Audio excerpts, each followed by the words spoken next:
अल्लाहुम्मा सल्ली अला मुहम्मद। फिर उन्होंने कहा फरिश्तों का क्या है, फरिश्तों का दरूद क्या है? उन्होंने कहा फरिश्तों का ये कि वो फरिश्ते दुआ करते हैं, अल्लाह शान को बढ़ा रहा है, और फरिश्ते ये दुआ करते हैं मौला और बढ़ा, मौला और बढ़ा, मौला और बढ़ा। ये फरिश्तों की दुआ, ये फरिश्तों का दरूद है। और मोमिन जो मोमिनीन है वो क्या कहते हैं? मोमिन ये कहते हैं कि अल्लाहुम्मा सल्ली अला मुहम्मद, ए मौला हम तो बड़े कमतर और बड़े नातवा हैं, तेरी बारगाह में मुल्तजी है कि तू ही दरूद भेज अपने नबी अलैहिस्सलाम की ज़ात पर। अगली रिवायत है,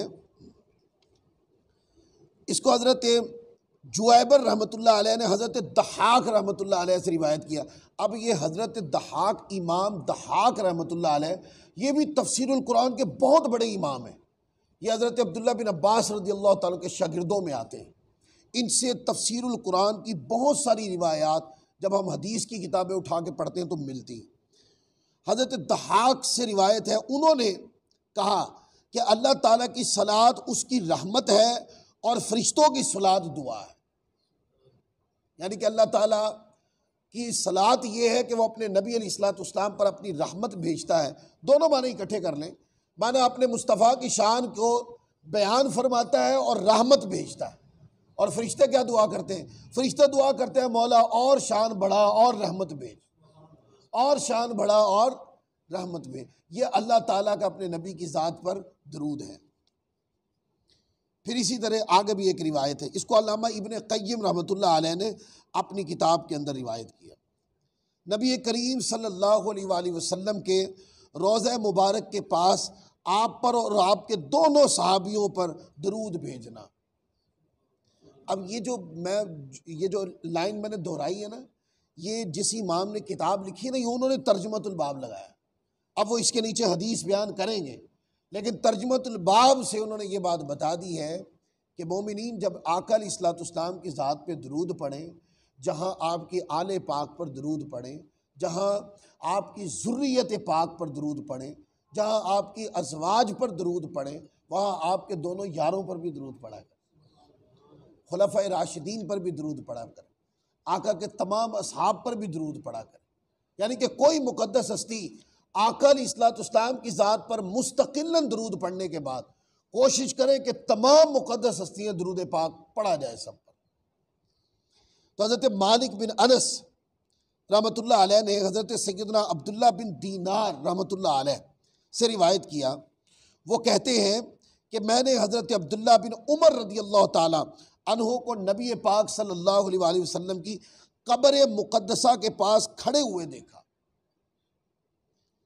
और वो नबी करीम सल्लल्लाहु अलैहि वसल्लम और सैयदना सिद्दीक़ अकबर रज़ियल्लाहु ताला अन्हु और हज़रत सैयदना फ़ारूक़ आज़म रज़ियल्लाहु ताला अन्हु पर दुरूद व सलाम पढ़ते थे। अच्छा, वो दुरूद व सलाम कैसे पढ़ते थे उसके बाद सीगे किताबों के अंदर हैं। और वो किस तरह पढ़ते थे? वो इस तरह पढ़ते थे, दुरूद व सलाम कहते थे अस्सलामु अलैका या रसूल अल्लाह।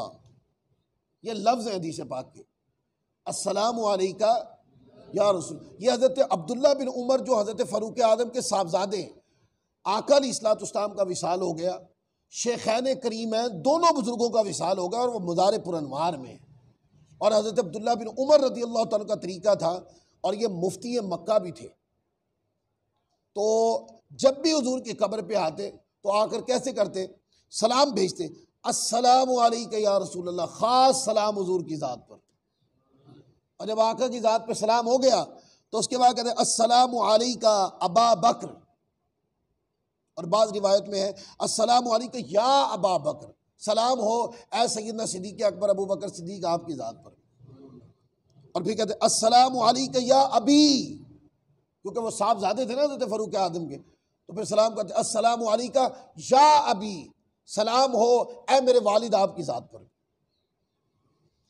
और फिर उसके बाद सलाम करने के बाद मस्जिद में जाते 2 रकत नमाज पढ़ते। ये मामूल था उनका, जब वो सफ़र पे जाने लगते तब भी इस तरह करते, और जब वो सफ़र से वापस आते तब भी इस तरह करते, सलाम पढ़ते और मस्जिद के अंदर जाके 2 रकत नमाज पढ़ते, उसके बाद घर तशरीफ़ ले जाते।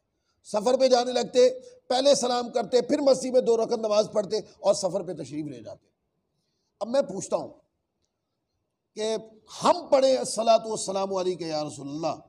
लोग पूछते हैं कि इसके अंदर काफ खिताब की ज़मीर है और या कलिमा निदाइया है, लिहाजा दोनों तरीक़ों से हुजूर को सलाम नहीं किया जा सकता। अच्छा, इस पर पूछा जाए भाई क्यों नहीं किया जा सकता? जी विसाल पुरनवार से पहले कर सकते थे इस तरह, और विसाल के बाद नहीं कर सकते। अब मुझे बताएं, ये जो रिवायत अभी मैंने आपके सामने पढ़ी है, इमाम बैहकी रहमतुल्लाह अलैह ने इस रिवायत को लिखा है और कई आइम्मा ने इसके बाद भी लिखा है। हज़रत अब्दुल्ला बिन उमर रज़ियल्लाहु तआला तो कब्र अनवर पर जाते ही विसाल मुक़द्दसात के बाद थे, यानी कि आका अलैहिस्सलाम का विसाल ज़ाहरी हो चुका, आप मकीन गुंबद खजरा बन गए, और दोनों शेखैन करीमैन भी आपके साथ मज़ार पुरअनवार में हैं। उसके बाद आकर से हज़रत फ़ारूक आज़म के साहबजादे हज़रत अब्दुल्ला बिन उमर रज़ियल्लाहु तआला अन्हु इस तरह करते। अब मैं पूछता हूँ, यही सवाल जो हमसे पूछे जाते हैं, क्या ये अब्दुल्ला बिन उमर से कोई पूछ सकता है? तो अगर मुझसे कोई बंदा पूछे आप क्यों पढ़ते हैं, मैं कहूँगा मेरे लिए इतनी दलील काफ़ी है कि मुफ्ती मक्का हज़रत अब्दुल्ला बिन उमर पढ़ा करते थे। अगर दीन समझने सीखने की बारी आए तो जो दीन उन्होंने समझा था, मैं तो उनके इल्म के यानी कि उनके जूतों के तस्मों के बराबर भी नहीं हूँ, उनके कदमों के नीचे जो खाक उसके करोड़वें हिस्से पर भी नहीं है। दीन जो उन्होंने समझा, वो हुज़ूर अलैहिस्सलाम से डायरेक्ट सुनते थे, और उसके बाद ये अकीदा अखज़ किया उन्होंने कि हुज़ूर की कब्र पे आकर वो काफ खिताब की ज़मीर के साथ कलिमा निदाइया के साथ हुज़ूर को सलाम करते। फिर आगे देखें, आगे इसकी तफसील है जिसको इमाम बैहकी ने बाबू ज़ियारत क़ब्र नबी सल्लल्लाहु अलैहि वसल्लम के तात लिखा। हज़रत नाफ़े रज़ियल्लाहु तआला मौला इब्ने उमर रज़ियल्लाहु तआला रिवायत करते हैं, और इसको हज़रत इमाम मालिक ने रिवायत किया। इमाम मालिक की सबसे आला सनद है ये कि इमाम मालिक नाफ़े अब्दुल्ला बिन उमर के तरीक़ से कोई हदीस बयान कर। यह हज़रत इमाम मालिक बिन अनस जो फ़िक़्ह मालिकी के इमाम हैं, जब वो यूँ कहे ना कि मैंने रिवायत ली हज़रत नाफ़े से, और हज़रत नाफ़े कहे मैंने सुना या मुझे बयान किया अब्दुल्ला बिन उमर ने, और अब्दुल्ला बिन उमर के क़ाल क़ाल रसूलुल्लाह सल्लल्लाहु अलैहि वसल्लम, या के समेत रसूलुल्लाह सल्लल्लाहु अलैहि वसल्लम, या के अर रसूलुल्लाह सल्लल्लाहु अख़बरना रसूलुल्लाह, इस तरह के कलिमात आ जाए तो ये इमाम मालिक की सबसे आली सनद है। इस पर कभी किसी इमाम ने जरा ही नहीं की। तो वो रिवायत करते हैं, हज़रत नाफ़े मौला इब्ने उमर रज़ियल्लाहु तआला से रिवायत करते हैं, बेशक हज़रत सैयदना अब्दुल्ला बिन उमर जब किसी सफ़र से वापस आते तो मस्जिद नबवी में दाखिल होते, फिर कब्र पर हाजिर होकर अर्ज़ करते, या रसूलल्लाह आप पर सलाम हो, अस्सलामु अलैका या रसूलल्लाह। फिर कहते सलाम हो सैयदना सिद्दीक़ अकबर आपकी ज़ात पर, और सलाम हो ए मेरे वालिद गिरामी आपकी ज़ात पर। फिर यही रिवायत हज़रत नाफ़े मौला इब्ने उमर बयान करते कि बेशक इब्ने उमर रज़ियल्लाहु ताला अन्हु जब सफ़र से वापस आते तो मस्जिद में 2 रकत पढ़ते, फिर नबी करीम सल्लल्लाहु अलैहि वसल्लम की कब्र अनवर के पास आते तो अपना दायां हाथ नबी करीम सल्लल्लाहु अलैहि वसल्लम की कब्र अक़दस पे रख देते। अब ये तबर्रुक भी साबित हो गया। ये अब मोहब्बत के अपने अंदाज हैं, इन पर कोई जरा नहीं कर सकता, हर बंदे के मोहब्बत के अंदाज। तो कहते हैं कि हुज़ूर की कब्र अनवर पे हाथ रख देते, क्या करते हैं, और किबला की तरफ पुश्त करते, फिर नबी करीम सल्लल्लाहु अलैहि वसल्लम पर सलाम अर्ज़ करते और कहते हैं अस्सलामु अलैका या सय्यदी या रसूल अल्लाह, अस्सलामु अलैका या अबा बकर, अस्सलामु अलैका या अबी, ये सलाम करते। अब देखें कब्र अनवर को हाथ लगाने का माना क्या है। और ये भी एक रिवायत में है अनस इब्न मालिक के बारे में कि वो जब भी हुजूर की कब्र पे हाजिर होते उस मिंबर को यूं करके ऐसे हाथ लगा के चूमते जिस पर हुजूर बैठा करते। तो मोहब्बत के कोई पैमाने होते हैं। ये अंदाज़ था हुजूर अलैहिस्सलाम की बारगाह में इनका सलाम पेश करने का अंदाज़ था। लिहाजा साहबा इस तरह करते रहे, हुजूर की कब्र अनवर को वो हाथ भी लगाते थे, वो चूमते भी थे, और वो सलाम भी पढ़ते थे। वो काफ खिताब की ज़मीर से पढ़ते थे, वो या कलिमा निदाइया के साथ पढ़ते थे। आज अगर वहाँ कोई बंदा जाए और वहाँ उसको रोका जाए कि हुजूर की जालियों के सामने खड़े होकर वो अपनी मोहब्बत का तराना अलापना चाहता है, अगर कोई बंदा उसको रोके, वो रोकने वाला गलत हो सकता है, पढ़ने वाला गलत नहीं हो सकता। पता नहीं कौन सी मोहब्बत लेके गया है वो कब से पैसे जोड़ रहा था, वो कितनी तकलीफों से पहुंचा है वहां, और ऐन जब उसकी मोहब्बत का किबला सामने आया तो जालिम तुमने कहा यह शिर्क है, तुमने कहा यह बिदअत है। ये दीन वो नहीं है जो किताबों में है, ये दीन सिर्फ सऊदी अरब का दीन है बस। अब यहाँ तक देखें, मुझे एक बात याद आई, एक साहब है, उनकी वीडियो बनी हुई है, आप उसको यूट्यूब पर क्लिप देख सकते हैं। जब हुजूर अलैहिस्सलाम का नाम आता है, खुदा की कसम कायनात में महसूस, दिल को ऐसे महसूस होता है जैसे कायनात में मेरे माँ बाप से भी बढ़कर और कायनात में सबसे बड़ी हस्ती का जिक्र हुआ है, और कैसे एहतराम सारे एहतरामों को नीचे छुपा देता। हुजूर का आपकी मोहब्बत और एहतराम सब पे गालिब आ जाता है, नाम ही आता है, ये मोमिन का शान होती। तो वहाँ पर कोई बंदा गया और वो हाज़री देकर गुंबद खजरा से वो उल्टे पाँव वापस आ रहा था। अब ये उसकी मोहब्बत है, ये उसका जुनून इश्क है, वो उल्टे पाँव वापस आ रहा था। तो वहाँ एक साहब है, वो लोगों के ईमान ख़राब करते हैं, कभी किसी साहिब इल्म से बात नहीं करते वो, लेकिन वो देखते रहते हैं कि कोई सादा आदमी हो उसको उलझाएंगे, उसकी वीडियो बनाएंगे, वो यूट्यूब पर डाल देंगे, और जब कोई आलिम, कोई मुतफन्निन पढ़ा लिखा आदमी होगा उसके पास भी नहीं फटकेंगे। तो उन्होंने इनको रोक लिया, उन्होंने कहा ये क्या क्या कर रहे हैं आप?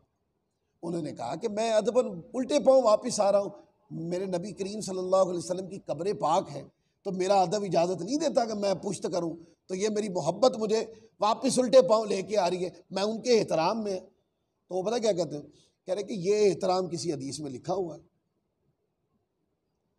तो मैं हैरान हो गया कि अगर ये हदीस में ना लिखा हो तो क्या ये एहतराम हुजूर का करना जायज़ नहीं? एक हमारे वालिद हैं, एक मिसाल है यार, वालिद का अदब फ़र्ज़ है, क्या वालिद का वही अदब किया जाएगा जो किताब में लिखा हुआ है? और भाई मोहब्बत, ताल्लुक बहुत कुछ बिछा देता है, समझ आई बात? तो वो तो आका अलैहिस्सलाम की बारगाह है, वहाँ तो बंदे का पूरा ईमान ही बिछा हुआ होता है। तो उसने ये बात की, मैंने उस पर एक क्लिप रिकॉर्ड करवा के यूट्यूब पे डाला था कि एक सवाल है, चलो बात कर लेते हैं, इस पर गुफ्तगू ख़त्म कर देंगे। मैं आपसे सवाल करता हूँ, बुखारी और मुस्लिम के अंदर ये रिवायतें, आका अलैहिस्सलाम हुदैबिया के मैदान में हैं, पानी ख़त्म हो गया, और फिर उसमें वो वाक़या पेश आया कि हुज़ूर अलैहिस्सलाम के आपके दस्ते अक़दस से पानी के चश्मे जारी हुए, और वो अब कहते हैं कि वो उस मैदान की बात है कि हुज़ूर अलैहिस्सलाम अगर वज़ू फरमाते हैं तो सहाबा वज़ू का पानी नीचे नहीं गिरने देते। ये जो मैंने कहा मौलाना साहब ने बात की है, ये तो बड़ी दूर तक ये फतवा जाता है, ये तो बड़े बड़े बुजुर्ग हमारे जद में आ जाएंगे इसकी। अच्छा, आका अलैहिस्सलाम अगर बाज़ रिवायत में आता है थूक मुबारक फेंके है तो सहाबा किराम उसको नीचे नहीं गिरने देते, बल्कि वो हाथ पे गिरता है और वो तबरुक समझ के वो मुंह पे मार लेते हैं। ये उनकी मोहब्बत है। आका अलैहिस्सलाम बाल कटवा रहे हैं, ये सारी रिवायतें बुखारी मुस्लिम में हम दिखा सकते हैं। तो हुजूर अलैहिस्सलाम बाल कटवा रहे हैं, जिस चेयर पर, जिस कुर्सी मुबारक पर आका अलैहिस्सलाम तशरीफ़ फरमा है और हुज्जाम बाल काट रहा है, सहाबा किराम उसकी कुर्सी के गिर्द घूम रहे हैं। क्यों घूम रहे हैं? किस लालच में? वो इस लालच में घूम रहे हैं कि बाल कटे ज़मीन पर ना गिरे, हमारे हाथों में आए। और ऐसा हुआ भी कि जब कट के बाल नीचे तशरीफ लाने लगे तो साहबा एक दूसरे के ऊपर गिरे और वो बाल लिए। और हुज़ूर अलैहिस्सलाम ने इस दीवानगी को देख कर ना तो बाल काटने वाले से फरमाया कि बाल काट के मुझे पकड़ाने हैं, क्योंकि अगर इस तरह दीवानगी में ये रहें तो ये तो चोट लग जाएगी, एक दूसरे को ज़ख्मी हो जाएंगे साहबा किराम।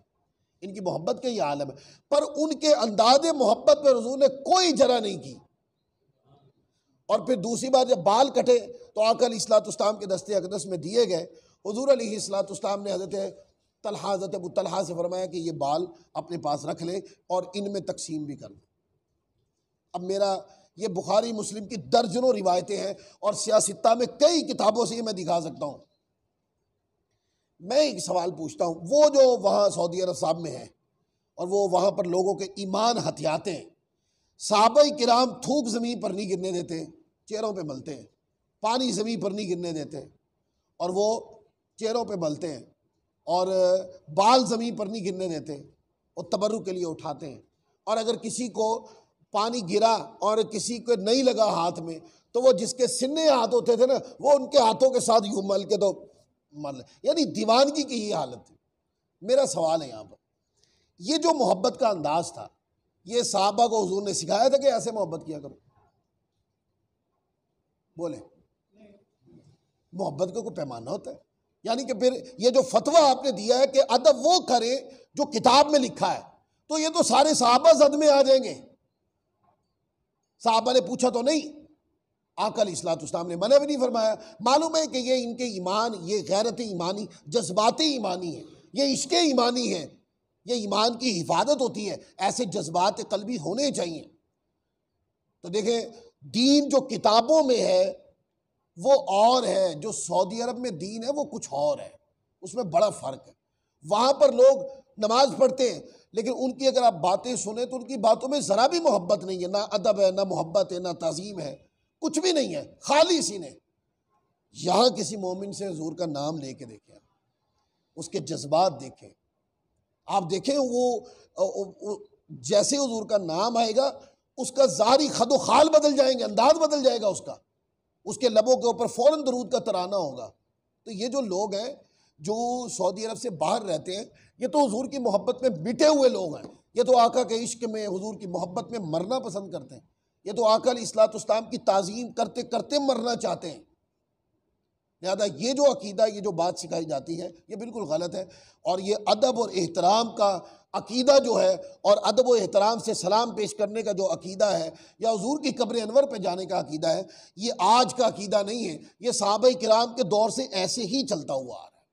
अल्लाह ताला हम सबको अमल की तौफीक अता फरमाए। वमा अलैना इल्लल बलाग।